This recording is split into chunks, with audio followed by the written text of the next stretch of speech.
Hey, folks. Back when I was talking about it, I left something out.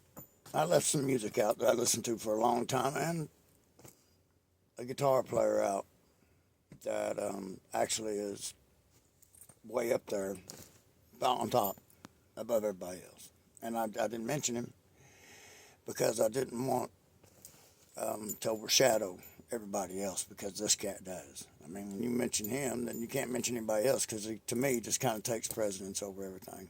He's just like the king of the guitar, and always was. And to me, and always, Hendrix is, and they're all great, you know. They're all great guitarists. Peter Frampton, all of them, they're all great guitarists, man. Some great, Randy Rhoads, all of them, great guitarists. But I honestly feel none of them could, and they still can't today. I mean, maybe today, but not, none. They still can't. They still can't match what this cat did and the way he did it and the way he made it sound. You can't make his guitar sound like him. You can try, and I don't care how many guitar players they've had since then. But uh, Richie Blackmore's the greatest guitar player that ever lived. Always will be. Nobody can touch him. That's the reason I don't bring his name up when somebody wants to hear whom I think my greatest guitar players and stuff. It's because it just overshadows everybody else, and nobody has a chance. And if you don't believe me, go back and listen to some of that stuff. Especially with the orchestra, and some of that stuff is just you can't beat, man. You can try. You got to dedicate your life in a way that is hard. And so, Blackmore, my hat's off to you. You are my biggest rock and roll hero ever. And nobody will ever take your place.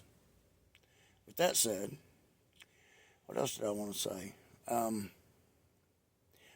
Yeah, there was a period, just like everybody else, there